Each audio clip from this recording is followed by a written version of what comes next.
చంద్రబాబు నాయుడు మాట్లాడుతున్నారు. లైవ్ లో చూద్దాం. నెల్లూరుకు వచ్చాడు, ఇక్కడ పొగిడాడు. వెంకయ్య నాయుడు గారిని పొగుడుతూ ఈ వెంకయ్య నాయుడు గారి వల్లనే ఈ రాష్ట్రానికి ప్రత్యేక హోదా వచ్చింది, పార్లమెంట్లో గట్టిగా పోరాడాడు అని ఆ రోజు ఈ మీటింగ్లో చెప్తూ తూచా తప్పకుండా అన్ని అమలు చేస్తామన్నారు. కనీసం వెంకయ్య నాయుడు గారు ఉంటే మన విషయం మాట్లాడేవాడు కానీ ఆయన్ని కూడా వైస్ ప్రెసిడెంట్గా పంపించేశారు. ఆయన ఉంటే అడ్డమని. ఎందుకు చేశారో నాకైతే తెలియదు.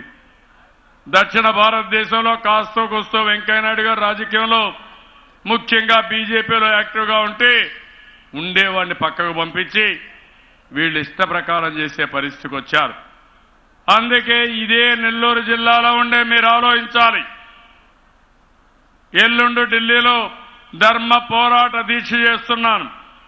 రాష్ట్రం తరపున చేస్తున్నాం. ప్రజాప్రతినిధులు, ప్రజా సంఘాలు, ఉద్యోగ సంఘాలు రాష్ట్రం అంతా కూడా నిరసన ఢిల్లీలో కూడా తెలియజేస్తున్నాం. రేపు కూడా నరేంద్ర మోడీ గారు ఇక్కడికి వస్తున్నారు. నేను ఒకటే అడుగుతున్నా, న్యాయంగా అడుగుతున్నా, మా న్యాయమైన కోరికలు నెరవేర్చండి. ఆ తర్వాతనే మా గడ్డకు రండి, మాకు అభ్యంతరం లేదు. మా న్యాయమైన కోరికలు తీర్చకుండా మళ్లీ మమ్మల్ని తిట్టడానికి ఇక్కడికి వస్తే మేము ఉపేక్షించమని, ఒప్పుకోమని మీరు గట్టిగా చెప్పాల్సిన అవసరం ఉంది.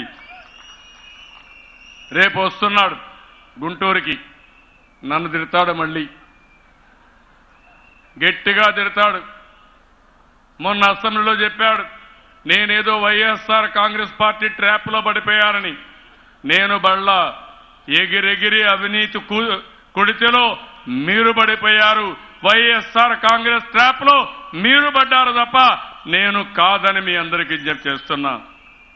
ఇంకొక మాట అన్నాడు, కేసీఆర్కి మెచ్యూరిటీ ఎక్కువ ఉందంట, నాకు తక్కువ మెచ్యూరిటీ ఉందంట.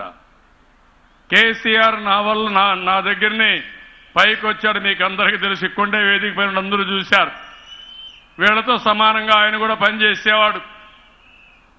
ఆయన అదృష్టం కలిసి వచ్చింది. ఇప్పుడు నన్నే ఎన్ని విమర్శించాలో అన్ని విమర్శిస్తున్నాడు. ఆయన వచ్చి నాకు ఒక గిఫ్ట్ ఇస్తా అన్నాడు, బర్త్డే గిఫ్ట్.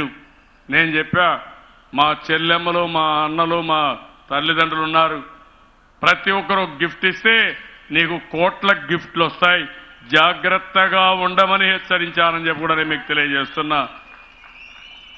మాటలు లేకుంటే ఇష్ట ప్రకారం మాట్లాడితే పడేవాళ్ళు ఎవరు ఉండరు.